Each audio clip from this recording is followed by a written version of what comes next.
habilidad voy a reemplazar al doctor Ruiz. que toque este tema. Hoy día vamos a hacer dos temas, lo que es la presión arterial y lo que es todo lo que respecta al potencial de acción cardíaco. ¿Cómo les ha ido su examen? Bien. ¿Ah, bien? No dice. Ah, bueno, está bien. Muy bien. Entonces vamos a comenzar todo lo que es la presión arterial. Entonces nosotros vamos a poder definirlo que la presión arterial es la fuerza, ¿no?, con la que ejerce la sangre sobre un vaso sanguíneo o sobre la pared del vaso sanguíneo. Entonces viene a ser, ¿no?, esa capacidad que tiene en ese momento para ejercer. Dentro de la presión arterial nosotros podemos definirlo también a través de una fórmula que está recogida de la ley de Poisson. Esto implica que es el flujo sanguíneo que va a implicar, ¿no?, va a ejercer sobre una presión sobre la presión vascular. Esa es la ecuación de que vamos a definirlo la presión arterial. Ahora, dentro de la presión arterial nosotros ¿qué vamos a tener? Un volumen minuto por la resistencia vascular periférica, ¿ya? Entonces, esta presión arterial que va a ejercer sobre las paredes de estos vasos sanguíneos, ¿no?, va a estar dado por volúmenes, de entre las cuales nosotros tenemos que la presión arterial es igual, ¿no?, al gasto cardíaco por la resistencia vascular sistémica o periférica. Dentro de la presión arterial nosotros tenemos, en cuanto a volumen, lo que nosotros vamos a tener es de 100, que va a estar con una presión de 100 milímetros de mercurio, y el gasto cardíaco de 5 litros por minuto, y la resistencia vascular periférica va a estar dado con una presión de 20 miligramos de litro por minuto.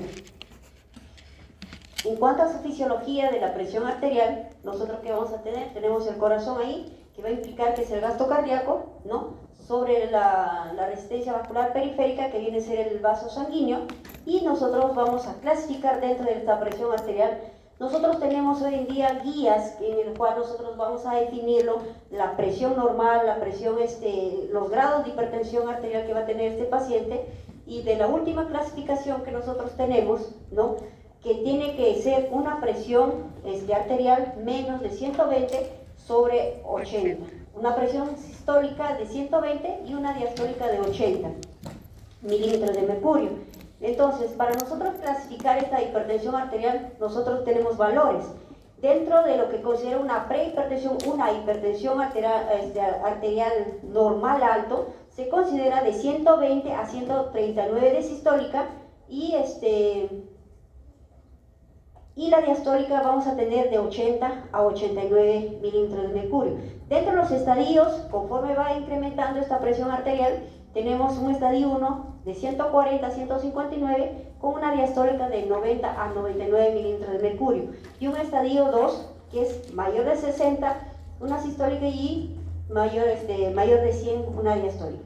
Dentro de la hipertensión tipo 3, ese va, que no lo incluyo ahí, está mayor de 180 con 110 de diastólica. Y cuando se trata de una crisis hipertensiva, esta vez mayor de 220 sobre 110 de diastólica, ¿no? Entonces, conociendo estos valores, nosotros podemos definir en qué grado estamos de que va a ejercer la presión arterial.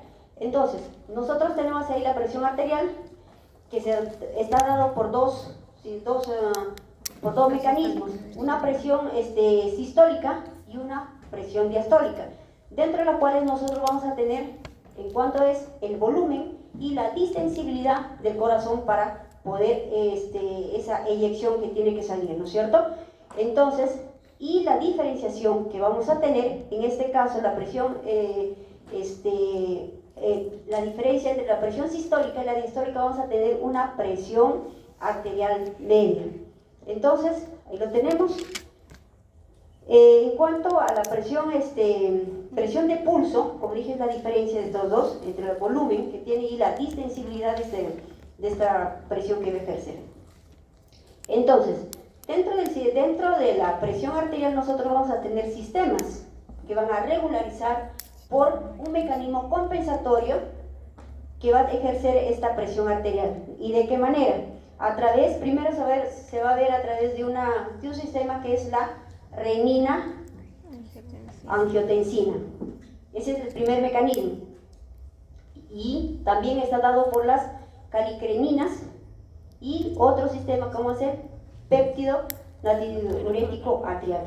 Estos tres sistemas que van a regularizar por un mecanismo compensatorio cuando mi presión puede estar disminuida y va a incrementar. Se van a activar estos sistemas y compensar esta presión arterial cuando hay una hipotensión, no cuando hay una hipertensión, ¿no? Entonces, lo que tenemos, ¿no?, que va a estar dado, todo se va a comandar por un sistema nervioso central. Entonces, dentro del sistema nervioso que está afectado, ¿no?, en este caso, de cómo va a ocurrir primeramente. Primeramente, la regulación que ejercita el sistema nervioso autónomo a nivel del arco reflejo. Ustedes han visto el arco reflejo ya en lo que es la parte de neurología, ¿no es cierto? Entonces van a actuar tres mecanismos acá: los vasoreceptores, los centros vulvares y las fibras eferentes, que van a tener dos sistemas, ¿no?, tanto el simpático y el parasimpático. Dentro de los vasoreceptores van a captar este estímulo y van a liberar que se forme renina a nivel de la glándula suprarrenal, lo cual va a ejercer, ¿no?, la estimulación de todo este sistema, que ahorita lo vamos a ver. Y dentro de los centros vulvares vamos a tener tres tipos de mecanismos. A través del núcleo que lo vamos a ver más adelante, el núcleo del tracto solitario, el núcleo del parasimpático y además el núcleo retículo lateral, que es el simpático. Y dentro de las fibras eferentes también simpáticos o parasimpáticas, que ya lo mencioné, ¿no? Entonces, dentro, como primer punto, nosotros tenemos que la regulación de la presión arterial está dado por el sistema nervioso, ¿cierto?, a través de un arco reflejo que está dado y un mecanismo, ¿no?, que hemos visto.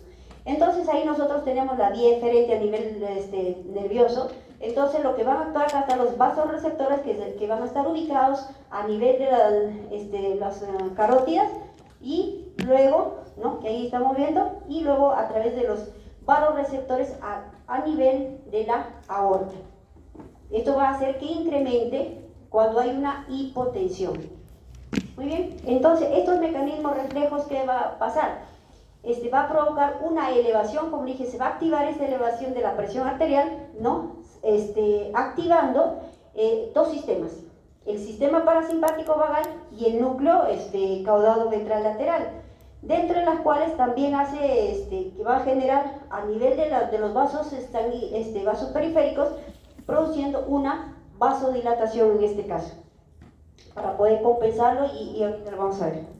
Entonces, estos vasoreceptores, ¿qué van a detectar primeramente? Cuando hay una disminución, no, de la presión arterial, y estas señales que van a ir al bulbo a nivel del tracto solitario, y que van a enviar una señal.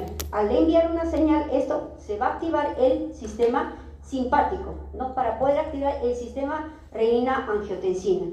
Y además, que va a producir un aumento de la frecuencia cardíaca, un aumento de la frecuencia cardíaca y un aumento también del gasto cardíaco. Y ahí, por ende, obviamente la presión arterial se va a normalizar cuando hay una hipotensión, ¿no? Y a nivel arterial lo que va a producir es una vasoconstricción, ¿ya? Y a nivel del riñón, como les mencioné, va a incrementar la renina. Esta renina obviamente se va a producir a nivel renal, lo que va a producir, se va a ir hacia el pulmón, donde se va a producir, se va a convertir en angiotensinógeno, y posteriormente esto va a convertirse en angiotensina 1, y esta angiotensina 1, al convertirse para angiotensina 2, va a producir a través de la famosa ECA, ¿no?, la enzima convertidora de angiotensina, que se va a convertir en angiotensinógeno 2. Y este angiotensinógeno 2 lo que va a hacer es producir, ¿no?, la activación de la aldosterona a nivel de la glándula suprarrenal, ¿ya? ¿Y qué va a producir esto? El incremento de esa aldosterona, y que va a producir a nivel renal que se absorba más sodio y agua, y por ende va a aumentar la presión arterial. Ese es el mecanismo del sistema renina-angiotensina-aldosterona. Entonces, estos vasoreceptores van a activar este sistema en el cual va a estar presente todo este sistema cuando hay una disminución inclusive de sodio, va a tratar de ahorrar el sodio y agua. Entonces, la importancia de que nosotros debemos tener presente es la ingesta de agua y también de sodio, pero obviamente en cantidades normales, ¿no? Porque el exceso que puede producir ya produce una patología, ¿no? En este caso ya produce una hipertensión por el exceso de sodio que va a hacer que la presión incremente deliberadamente, ¿no? Entonces ahí nosotros tenemos el núcleo del tracto solitario, ¿no? Ahí tenemos el área que se llama del rostro ventrolateral, luego se activa el sistema simpático y por ende lo que va a producir acá es la norepinefrina, y luego va a activar por el otro sistema, va a estar el núcleo ambiguo que va a activar el otro sistema que es el sistema parasimpático y como ende va a tener la acetilcolina. Todo este sistema va a estar a nivel central, ¿no? Lo cual también va a proporcionar, ¿no? Para que haya un incremento de estos dos, tanto la norepinefrina como la acetilcolina, cuando hay una deficiencia, ¿no? Cuando la presión arterial está por debajo de los 90. Entonces, ahí tenemos el núcleo caudado. Bueno, ya ustedes ya lo han visto, el otro neurotransmisor que es el GABA, ¿no? No lo vamos a repetir ahí. Entonces, ahí tenemos nosotros a nivel del sistema nervioso central, lo que va a tener a nivel de la corteza cerebral. Reconocemos nosotros que a nivel de la corteza cerebral nosotros tenemos múltiples funciones en el cual va a estar activado en cuanto también la memoria y todo el mecanismo genético que se va a producir en cuanto ustedes van a tener la memoria en esa parte, ¿no? Cuando se han desarrollado, se va a ver lo que mayormente son células que han estado y proteínas que ustedes han desarrollado y que va a estar ahí activado permanentemente, ¿no? Y luego va a activar a nivel de los vasos motores y va a activar estas dos vías que hemos visto, ¿no? Tanto las vías, la vía del sistema simpático y parasimpático. Recuerden que el simpático es el que activa y el parasimpático es el que relaja.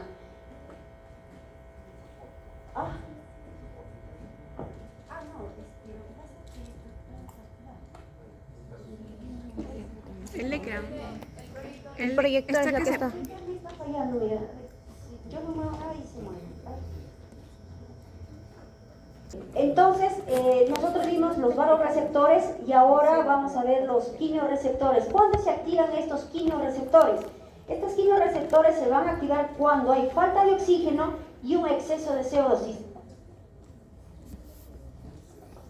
Va a llegar cuando nosotros cuando no va a estar que va a necesitar nuestras células gliales, ¿no? A nivel cerebral, de oxígeno y de glucosa, ¿no? Entonces, cuando hay un déficit, cuando hay una hipotensión, obviamente el flujo sanguíneo disminuye.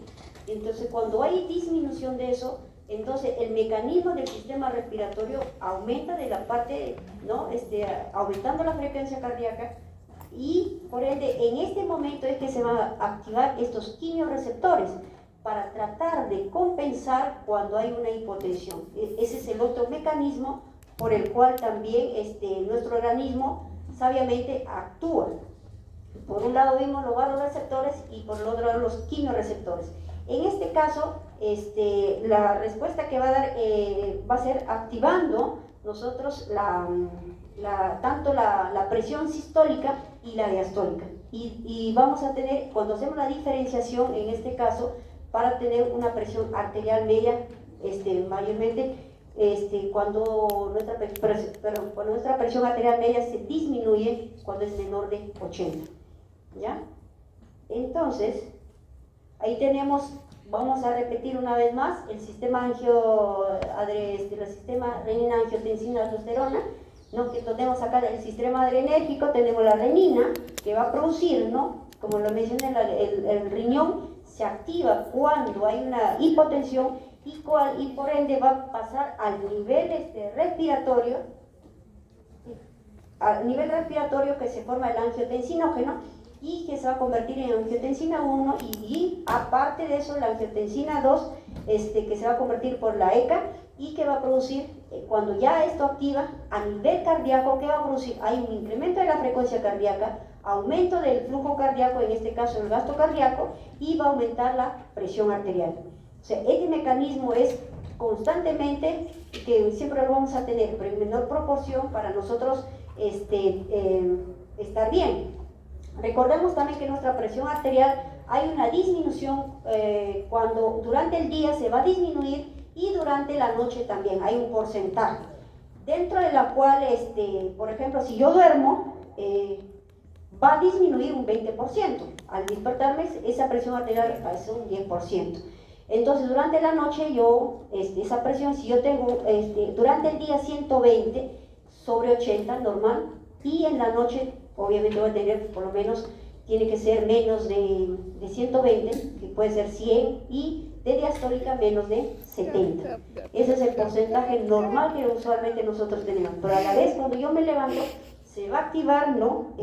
A nivel renal el cortisol y va a producir también otro mecanismo en el cual va a hacer que esa presión aumente y por ende nuevamente se regularice, ¿no? Y a nivel vascular, ¿qué va a producir en este caso? Una vasoconstricción para la elevación de la presión arterial.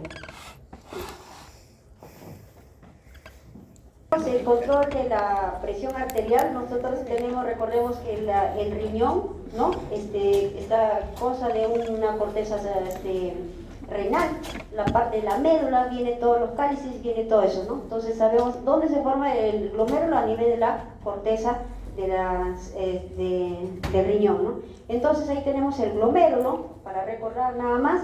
Entonces tenemos el aparato justamedular, ¿no? Que son las células justamedulares. Tenemos una mácula densa y que se va a dar en esta mácula densa donde se va a formar, ¿no? Todo el control de la presión arterial por la vía aferente, ¿ya? Entonces, ahí cómo se libera, nosotros una vez más recordamos la liberación de la renina que se va a dar cuando hay una hipotensión se va a activar a nivel de los vasoreceptores y luego que va a producir una actividad adrenérgica, ¿no? que está estimulado. Nosotros recordemos que tenemos ¿cómo se dice? Ahí se me fue. Receptores. Dentro del corazón nosotros tenemos, el primero que se va a activar acá son los receptores, los beta 1, que son beta selectivos. Y a nivel vascular tenemos los alfa 1, que va a estar involucrado en todo lo que es la presión arterial. ¿Ya? Y por el otro lado, ¿no? Tenemos la mácula densa, en este caso, que se va a dar a nivel del túbulo contorneado distal, donde se va a absorber el sodio. Es pregunta de examen, ¿eh? Así que saben eso. ¿Ya? Y ahí tenemos, ¿no? Ahí tenemos el glomérulo, tenemos las células justamedulares, tenemos la mácula densa, que son los podocitos en este caso, que ustedes ven, ¿no? Está rodeado acá y lo que va a producir ahí es la renina, ¿cierto? Y ahí están los vasoreceptores donde que se van a través de la arteriola aferente, que se va a dar y se va a dar por los mecanismos adrenérgicos, ¿no? Y luego donde se va a absorber el sodio para poder incrementar la presión arterial, ¿sí? Entonces, ahí tenemos la primera, ¿no? Que ya lo vimos, y la segunda va a ser la liberación de la renina, que es el principal, que se va a dar, ¿no? Cuando hay una reducción de la presión arterial y por ende a través de la arteriola aferente.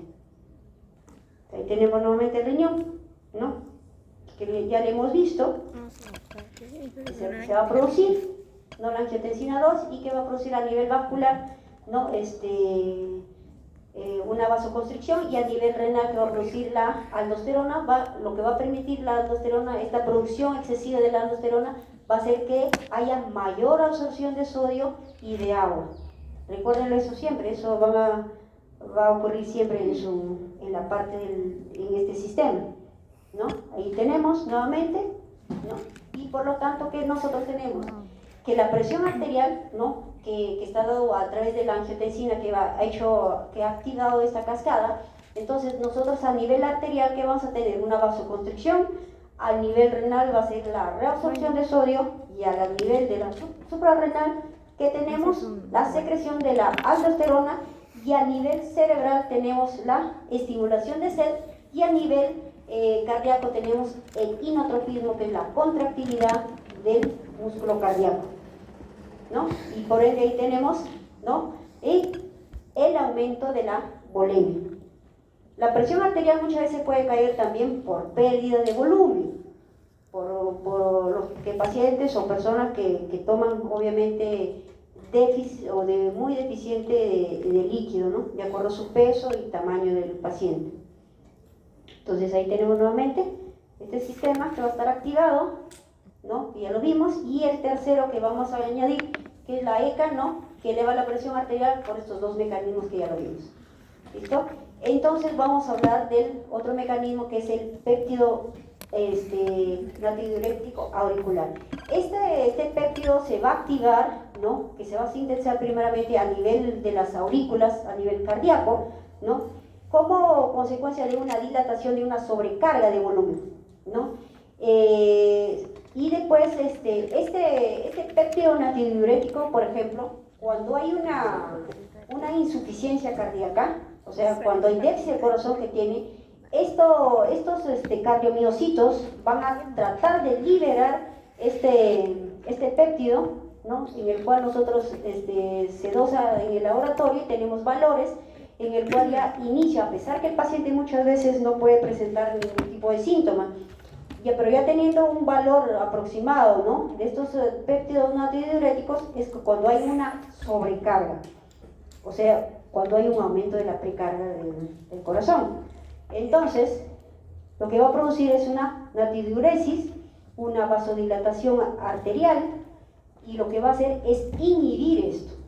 Eso es lo que se va a producir, inhibir este sistema renina-angiotensina-aldosterona, y además lo que va a inhibir es la función simpática, que tiene todo el mecanismo para poder compensar cuando hay una caída de presión arterial.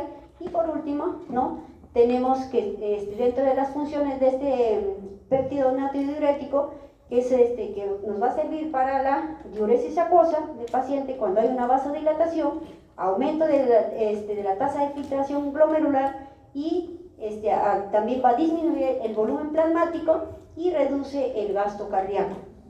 Y por ende nosotros tenemos que contrarrestar este sistema, ¿no?, en el sistema simpático en este caso, ¿no?, y para poder favorecer a nivel de la poscarga. Entonces nosotros tenemos, ahí ya tenemos el cuarto, ¿no?, que está dado por el péptido natridiurético, que va a regularizar la presión arterial. Otros mecanismos de control de la presión arterial, nosotros tenemos que cuando la presión arterial puede caer rápidamente, o puede ser lentamente, ¿no?, o puede ser tardíamente. Dentro del control cuando la presión arterial es brusca en este momento, o sea, en segundos, cuando se hipotensa el paciente, ¿no?, dura muy corto, puede durar segundos muchas veces, o sufrir un presíncope. En este momento lo que va a hacer es activarse estos dos mecanismos de inmediato. O sea, cuando hay un control rápido, o sea, inmediato, estos dos sistemas se van a activar, tanto los vasoreceptores, que ya lo vimos, y los quimiorreceptores. Cuando hay un control rápido e inmediato, se van a activar también los vasoreceptores, pero el tiempo va a ser un poco más prolongado, como ustedes lo ven, de 5 a 10 segundos, ¿no? Y los quimiorreceptores también, que van a estar cuando la presión arterial media es menos de 80, que ya lo hemos visto. Y aparte, cuando hay una respuesta isquémica a nivel del sistema nervioso central, ¿no?, que se produce cuando hay una deficiencia de oxígeno y un aumento de este CO2, y lo cual va a producir una acidosis láctica, ¿no?, que al autor en este centro vascular, este vasomotor que hemos visto, va a producir así un aumento, ¿no?, de la contractilidad y la vasoconstricción a nivel periférico. Entonces, y otro mecanismo es el control rápido e inmediato también, que se da a través de cuando hay aumentando la frecuencia cardíaca, un aumento de la contractilidad cardíaca, produciendo también así una vasoconstricción. Por ejemplo, en este caso, cuando ustedes de pronto están dormidos y de pronto se levantan, esto es lo que ocurre inmediatamente cuando, como lo recuerdo, que la presión arterial a nivel durante la vigilia disminuye, y cuando de pronto despierta o levanta un temblor, por ejemplo, bruscamente, eso es lo que va a producir un mecanismo compensatorio en su presión arterial. Y cuando la presión es ya intermedio, esto obviamente va a durar un poco más de tiempo, que son de más o menos de 15 a 30 minutos, o sea, o puede durar inclusive una hora. ¿Qué sistema es lo que se va a actuar entonces cuando es un poco más tardío? Entonces, este sistema que ya lo hemos visto, el sistema renina, angiotensina, aldosterona, y por lo tanto, ¿qué va a producir ahí? Una relajación a nivel de la parte periférica vascular ante un estrés, ¿ya? Entonces, ¿y de qué manera van a actuar? Por ejemplo, recuerden que nosotros tenemos el líquido intra y extracelular. En este caso, va a desplazar a través este líquido a través de las paredes del tejido capilar, porque ustedes pueden romper inclusive sus vasos con esa presión inmediatamente que ustedes pueden ejercer, ¿no? Y cuando es un largo plazo, ¿qué va a ocurrir? Pueden ocurrir en efecto horas o un poco después, ¿no? Cuando hay cambios, ¿no?, en su presión arterial. En este caso hay un control a nivel renal, ¿no?, que se va a activar estos dos sistemas, y cuando hay, por ejemplo, la cantidad de ingesta de sodio y de agua en el organismo, ¿no? Entonces trata de restablecer esta presión arterial más tardíamente, ¿no? Entonces trata de ahorrar totalmente el sodio y el agua para poder mantener la presión arterial. Si tienen una presión pues menos de 90, entonces este mecanismo se va a activar de una forma ya tardíamente, y trata de ahorrar lo más posible para poder mantener esa presión arterial en un límite inferior, obviamente, ¿no? Entonces ahí tenemos, y como el último tenemos que el quinto, ¿no? Ahí está. Que vimos, ¿no? Y producen los péptidos natridiuréticos que regulaban la presión arterial, y también producen natridiuresis a nivel renal. ¿Saben qué es natridiuresis, verdad? A ver, ¿alguien? A ver, delegada, ¿qué es natridiuresis? ¿Quién me puede decir ese término para poder... Si no lo comprenden los términos, levanten la mano, ¿a quién me refiero? A ver, ¿alguien? A ver, una opinión, ¿qué cosa es natridiuresis? ¿Alguien?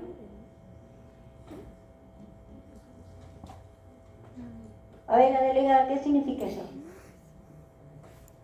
Cuando disminuyen los niveles de sodio. Claro, ¿en qué momento? ¿Durante el día, durante la noche? Recuerden, cuando hay una disminución de sodio, va a ocurrir eso. ¿Y qué va a pasar durante la noche? Baja el 20%. ¿Ah? Baja el 20% de la presión.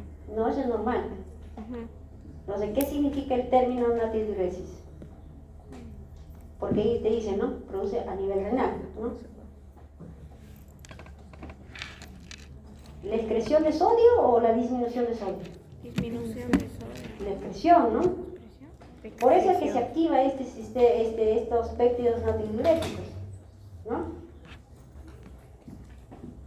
Bueno, entonces, ¿cómo controlamos la presión arterial? Hay que recordar nuevamente, en esta gráfica, nosotros tenemos que la presión arterial, como hemos visto, es igual al gasto cardíaco por la resistencia periférica, y este gasto cardíaco es igual al volumen de inyección por la frecuencia cardíaca. ¿Ya? Esto no lo olviden, siempre va a ocurrir esto. ¿Ya? Y por lo tanto, a nivel de la resistencia va a producir una vasoconstricción para que se mantenga esto. Entonces, ¿de qué hablamos nosotros cuando hay un volumen de eyección? ¿Qué es el volumen de eyección? Es la fuerza que va a ejercer la sangre, ¿no?, en el momento que va a eyectar para que ocurra el llenado. ¿no? A nivel del ventrículo izquierdo, y por lo tanto, ¿qué va a producir cuando hay una retención de sodio? ¿Sí? ¿Se entiende hasta ahí? ¿Y qué va a producir ahí? Hay un factor genético que va a producir en ese momento, ¿ya? Entonces, cuando hay una contractilidad normal, este sistema nervioso va a actuar obviamente a nivel del sistema simpático, lo que va a producir es un aumento de la frecuencia cardíaca y una vasoconstricción. Eso es lo que va a ocurrir en este caso. Y por ende, se activa este sistema renina-angiotensina, ¿no? También produciendo, ¿no?, una vasoconstricción. Es un círculo vicioso que va a producir siempre este círculo, ¿ya? Entonces, dentro de los factores que regulan la resistencia periférica, nosotros vamos a tener que van a actuar varios factores. Primero van a ser los factores físicos y la parte hormonal. ¿Y de qué manera? A nivel físico, ¿qué va a pasar con los vasos sanguíneos? Va a haber una longitud, se van a elongar un poco más. ¿Y qué va a producir cuando hay, por ejemplo, cuando la sangre tiene mayor viscosidad? Entonces el diámetro de ese vaso obviamente va a haber mayor distensibilidad. Entonces, dentro de las hormonas que hemos visto, nosotros tenemos, ¿no?, la angiotensina 2 y la hormona antidiurética, dentro de las cuales también tenemos otra hormona que es la bradiquinina y la prostaglandinas, que van a actuar a nivel periférico, ¿ya? Entonces, otro sistema también que va a actuar a nivel periférico son el sistema nervioso autónomo, que está dado por el sistema, lo que hemos visto, el sistema simpático y el sistema parasimpático, y la autorregulación que también se va a dar por los mecanismos metabólicos y los factores biogénicos, en este caso, ¿ya? Entonces, dentro de la presión arterial, en este caso, la parte fisiológica, es eso. Entonces, la presión arterial, vimos todos los mecanismos compensatorios que tiene este sistema y que está dado por todo el mecanismo regulador, ¿no? ¿Hasta ahí tienen alguna pregunta? Para pasar al otro tema. ¿Se comprendió eso? ¿Sí? ¿Dudas? Porque Joaquín me dice. ¿Se entendió o no se entendió? Entonces vamos a pasar al otro, son las propiedades propias del corazón.